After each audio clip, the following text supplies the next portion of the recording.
Hey, what's going on, everyone, and welcome back to Rail the Gutter.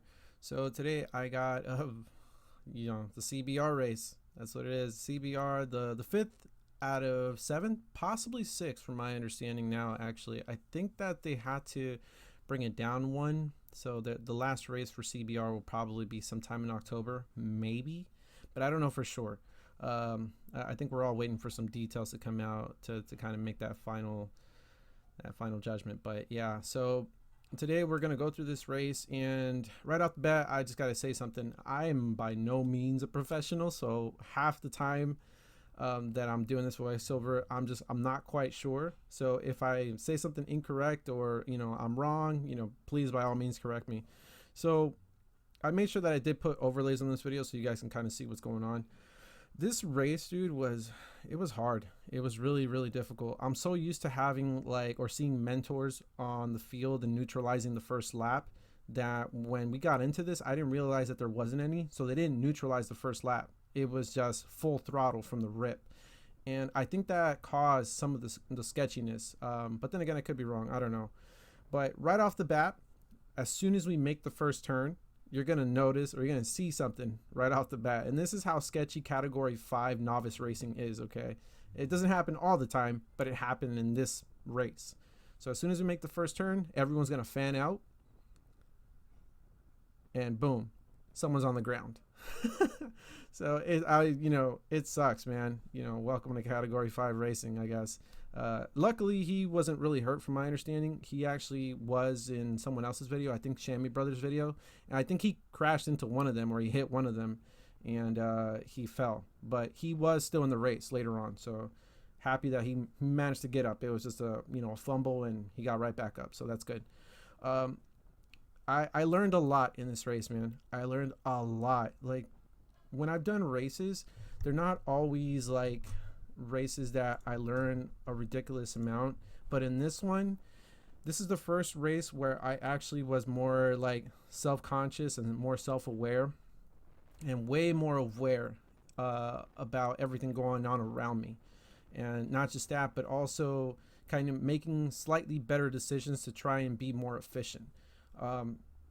One thing that I was doing incorrectly a lot at the beginning was taking the inside line. Now, for me personally, the inside line is okay, but it has a tendency of causing me to scrub off a lot of speed because every time we would take the turn, people would slow down a lot in those turns, right? So the inside line, you can get boxed in and pinched, and that happened to me a couple of times in this race.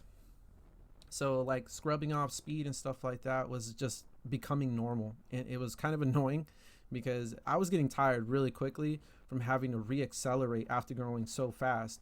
And yeah, it was exhausting. It really was. I mean, from the rip, you're going you're going from like 0 to like 30, and then bringing it back down to like, I think there was a time when we did like 17, 18 miles an hour, and then it ripped back up to 30. It's like, it's like you're going full sprint from 0 to 30. Like, it hurts a lot. So yeah, the inside line was kind of a bit of a problem. So that's one of many, right? A lot of riders weren't quite holding the lines well, and I'm still learning how to actually ride inside of a fast group. But luckily, I have gone out and done fast group rides, at the Rose Bowl and etc. And that helps out dramatically so much. Like, if you don't do that, you should do that. You should go out, find a fast group ride, and just train with them if they allow you to go in there. Hopefully they do. But yeah, it's super important. Learn group riding for sure. One other thing, right in front of me, this guy in the gray, there's a rider in front of him. He pulls out his phone. All right, I'm not one to criticize people because I make mistakes as well, but not a good idea. It's if you did not start your Strava or someone's contacting you in the middle of a race, dude, you might cause a crash. Luckily, that didn't happen this time, but not a good idea. If you forgot to start Strava or whatever app is used for recording, it is what it is. Just let it be. You can edit that in later or something. But keep your hands on the bars for sure. I think faster me, NorCal cycling, I always say that, just keep your hands on the bars, especially the drops. Like, I'm not very good at holding my drops because my bike fit is not very good, but I've learned to sort of train myself into holding my drop bars more and more and more. And for sure, it helps to stabilize your entire weight over your bike, your front wheel. You protect yourself more. And honestly, I felt more confident in riding in a faster group with my hands in the drops as opposed to the tops. Although it is more comfortable on the tops, it's just better to hold your drops. So if you're not good at it, definitely something like you want to really train yourself into, you know. So if you have a poor bike fit like I do, you know, it takes so much time to like even hold them. And then in some cases you just don't want to because it's uncomfortable. But you know, you just gotta go with what you got, really. And that's kind of in my case. Again, my bike fit's not great, so I just gotta work with what I got. But one thing that I was doing more and more, I think it was on this lap, is that once I became more aware of what I was doing and trying to do, is that I was testing the waters out with like lines. You know, the group was beginning to stretch out a lot. So I'm like, you know what? I don't know if I'm going to be able to hold on to the group, but at least if I'm here, I'm going to use it as a training ride, like a hard training ride where I learn what lines are best on this course and or what could possibly work best for me. And one thing I found out was the middle line was okay. It was good. It was fast. But the outside line, although it was a little wider and you couldn't like just coast through a turn most of the time, you would just continuously pedal. And then in some cases I would lose spots. I would be able to make them back up because one, I wasn't re-accelerating like really all that much. I was already pedaling. So I could just re-accelerate a tiny little bit just to be able to catch back up to the group. Like here, for example, I take a wide line. It's not great, but I take a wide line, but I'm still on the wheel, right? And if you notice, like we're passing people up. So it was great. Like I learned that in that moment, you know, where it's like, oh, okay, the outside line for this course right now or this moment seems to work. So it's a learning experience when you're doing these sorts of races, especially for me. So I did my best, honestly. My heart rate right now is okay. It's zone 5. I can go much higher than what it is on the screen, but I was in pain. I was really in pain because all sorts of other things start happening. So on this lap, you're going to see it right now. There was a semi that was being escorted by police, and people started throwing their hands up, notifying everyone like, hey, there's just a semi, and I throw my hand up, notifying people behind me. But what do you do?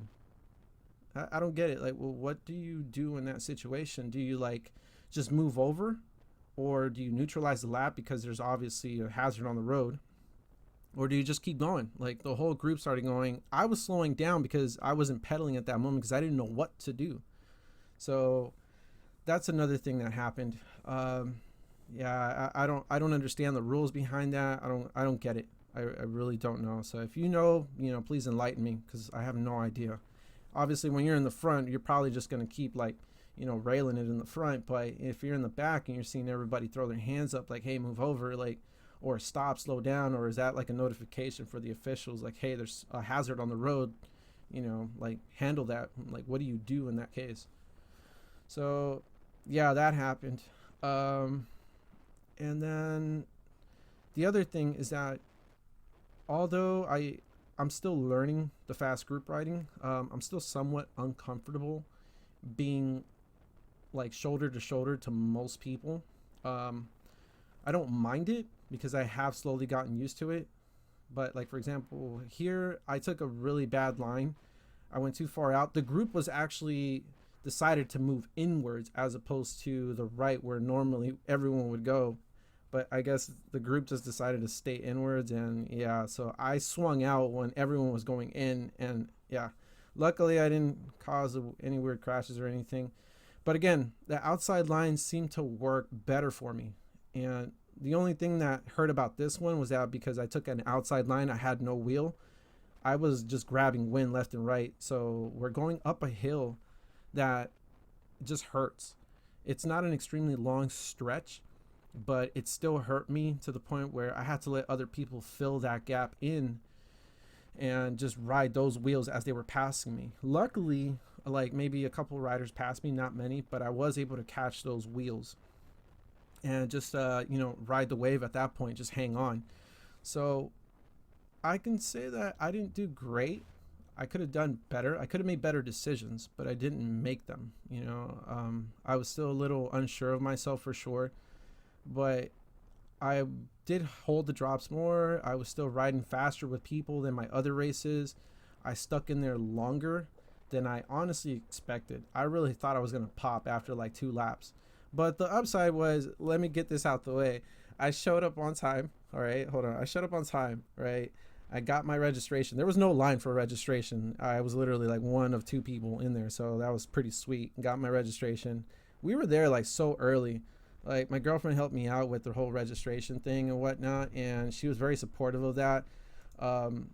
She helped me out, like holding my stuff, like my bike pump, which I actually forgot. I had to use my mini bike pump to pump up my tires. She got my backpack, so extremely supportive. So shout out to her on that one. So we got the registration done. Only downfall was that I had messed up the orientation on my number. So before the race started, I was scrambling to drop off a water bottle to her, and then run back and then have someone help me from, I think it was 609 Cyclery. So shout out to the person who helped me out with that. I think his name was Mario, I believe. So shout out to that guy. He helped me actually turn it upside down, from upside down to right side up on the correct side. And then I was able to get back into the race. So shout out to him for that one. I appreciate it.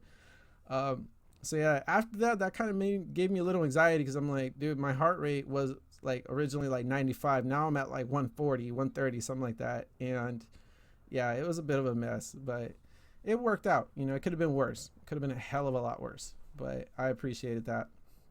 So at this point, as you can see, I'm like falling off the group. Like I'm getting exhausted from just that hill section. Dude, it was killing my legs. I'm not a very good climber. That's not something I'm good at all whatsoever.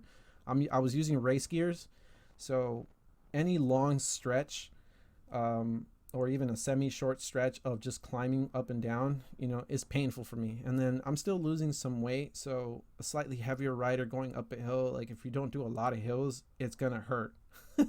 It's gonna really hurt. So yeah, that was that. And then this is actually the first time I take a sip of my water. All right, a lot of these guys didn't have water bottles at all. I did, because I kind of know myself, and I know that I need a sip of water every X amount of minutes or so, because then my mouth dries out, and then I just start getting really exhausted. I get fatigued really quickly if I don't. So yeah, at this point, I started editing the video a little bit because, the group was kind of gone. I got dropped, but I thought at that moment, although I'm dropped, I might get pulled. If they don't pull me, I'm just going to keep going, and I'm going to try and give it as much gas as I can at this moment. So whatever I can threshold at this moment, I'm just going to do that. And it kind of worked. Honestly, it kind of worked. We didn't get pulled, and I did manage to finish it, but I just didn't do as good as I would have liked. So these gents over here, passed me up. For a second, I thought that was like I would have to close this gap, but this guy came in from Fulgore and he closed it down. I just try to follow his wheel just so I can recover. Again, I was really tired already, and yeah, I just stay on his wheel. And I figured, what, since we're all pretty much dropped, like we might as well try and work together. At least that's what I was making a mental note of, but it just wasn't actually materializing. It wasn't materializing in front of us. So I think we were all just like, it's still a race, bro. Like, you go, I go, like everybody's got their own line, etc. And yeah, it wasn't like that. Like at this point, we're all kind of dropped. We all might as well kind of work together. But yeah. So when we do this turn here, I remember this part.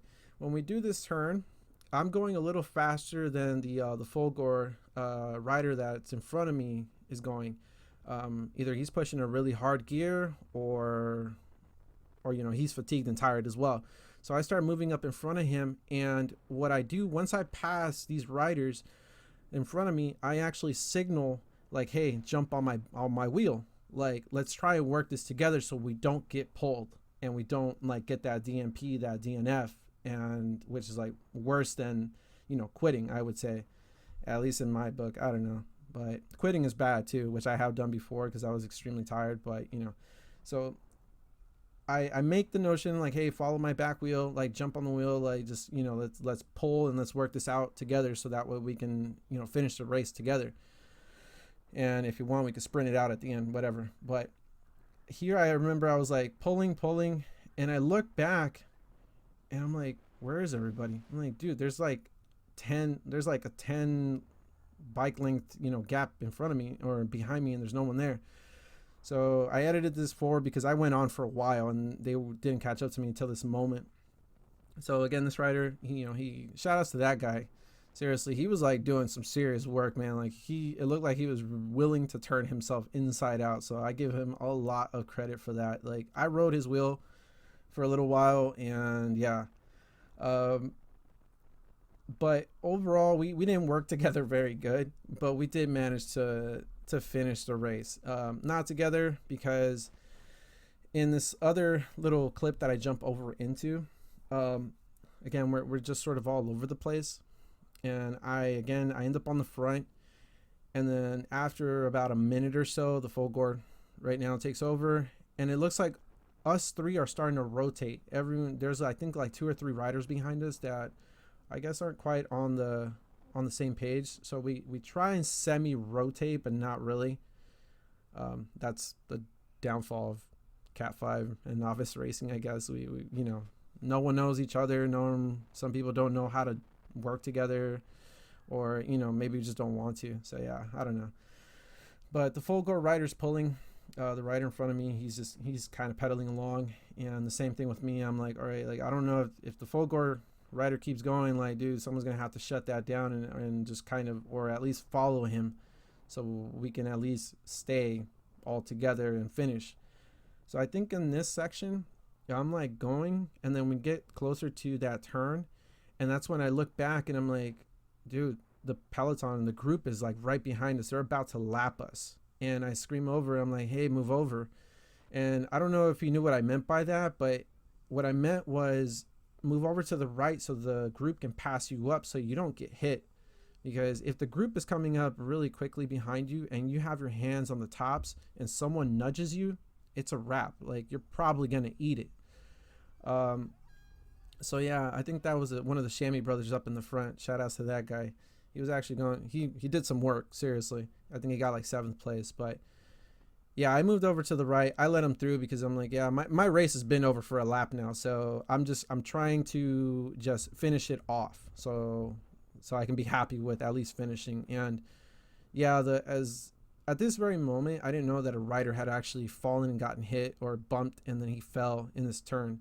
I'm telling you, those inside lines, man, were like super deadly. Like, just there's almost always been a crash on the inside line, which is why I was actually happier taking the outside line, just for safety reasons, honestly. Like, everyone wants to be aggressive, but no one wants to take that potential risk of, or the consequence of falling and eating it and getting that road rash. No one wants that. So yeah, but that's pretty much it. I hope you guys enjoyed the voiceover, man. Again, I'm not perfect at this. This is something that I'm still working on, but hopefully I made it interesting.